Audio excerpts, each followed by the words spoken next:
Bonjour à tous, aujourd'hui je vais vous montrer la deuxième solution, enfin la deuxième manière de trouver la solution du problème dont j'avais parlé pendant la première vidéo. Donc là on va utiliser la trigonométrie. Donc premièrement je rappelle c'était quoi le problème, c'est on a les coordonnées d'un point. Donc ça c'est l'origine, c'est 0, 0, coordonnées x 0, coordonnées y 0. Ce point on va l'appeler A. On connaît les coordonnées du point A, donc on connaît cette longueur là, y et cette longueur là. Et on connaît, enfin, et en fait, il a un mouvement perpendiculaire à sa direction s'il était au centre.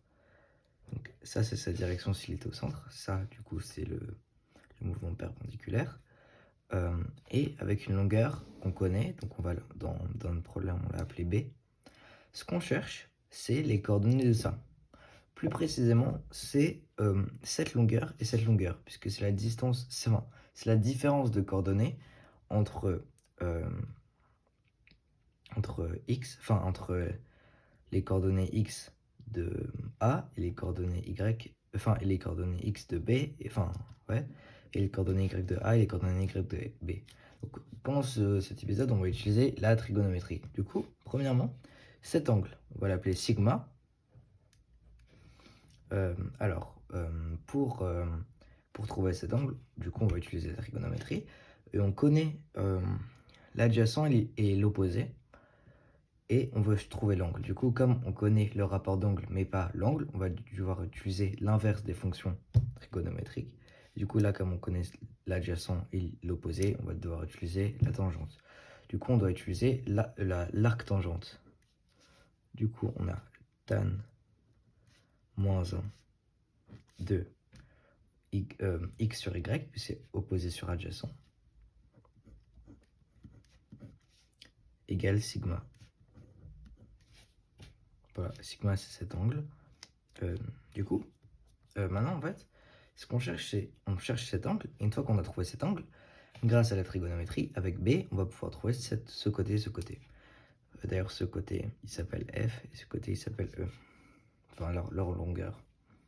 Du coup, en fait, on voit direct que là, cet angle-là, celui avec ces deux traits, bah, c'est aussi un angle droit, puisque les coordonnées sont perpendiculaires les unes des autres. Du coup, on a un angle droit là, et un angle droit là, et on connaît ce côté-là.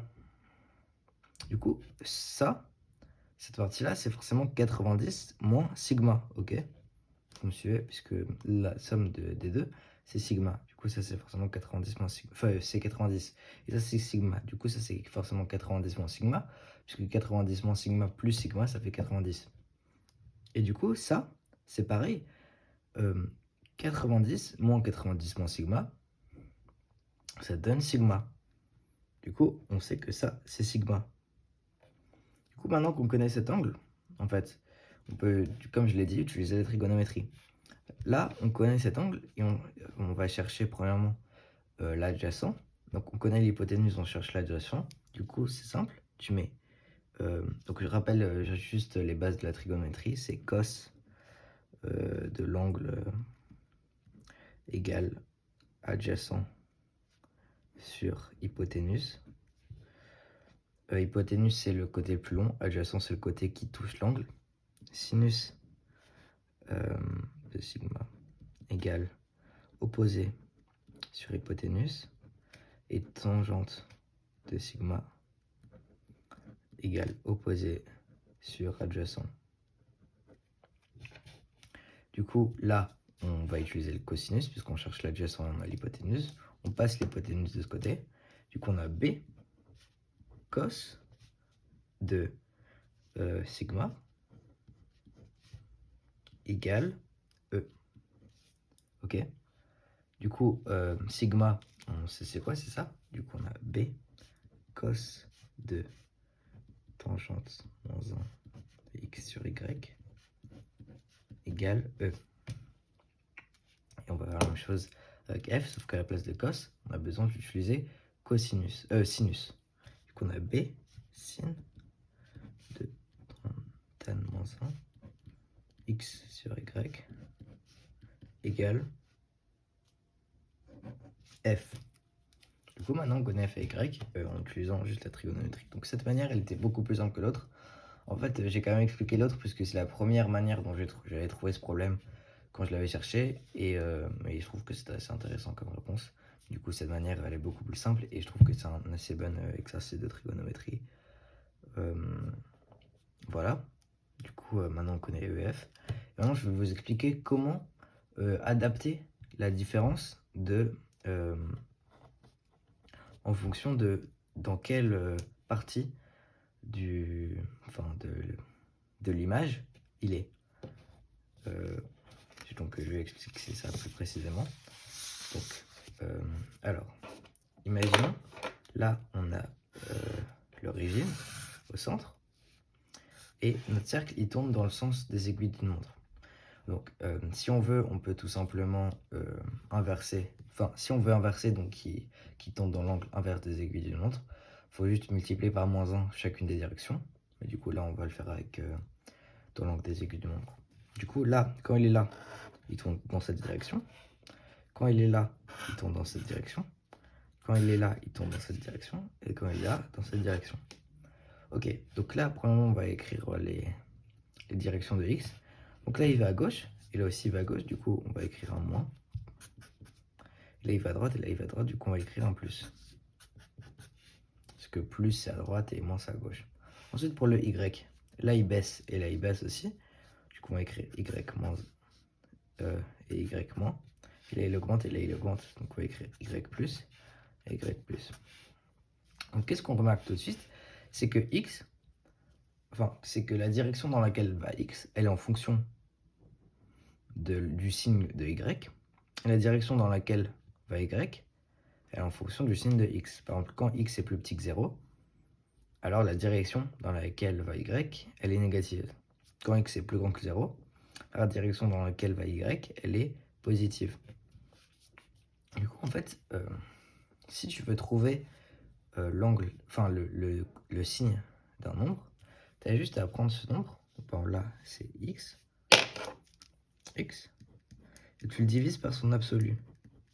Du coup, tu as soit -1 en fonction de si il est négatif ou pas. S'il est négatif, ce sera -1, et s'il est positif, ce sera 1.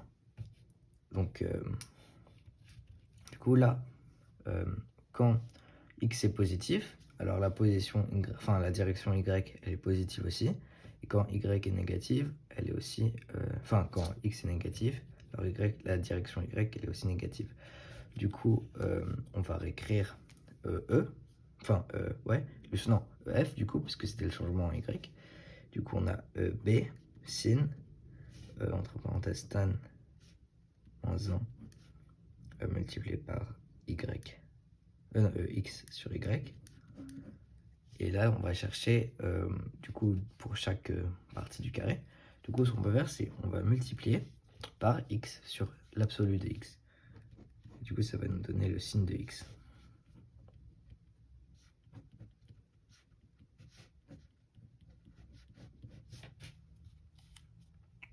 Voilà. Ensuite, pour e, on va faire la même chose, sauf que là, c'est pas y sur absolu de y, c'est moins y sur absolu de y, puisque là, on remarque que quand y est positif, x est négatif. Quand y est négatif, x est positif. Du coup, c'est le contraire.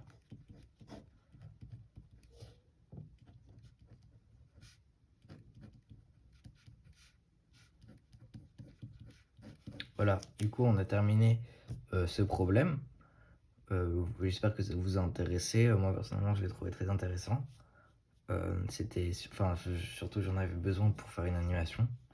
Du coup, voilà, j'espère que ça vous aura appris des choses et que vous aimez bien les problèmes comme ça, puisque les problèmes comme ça, vraiment, c'est où tu dois chercher les coordonnées. Je les aime bien, parce que je me suis vraiment habitué à cause du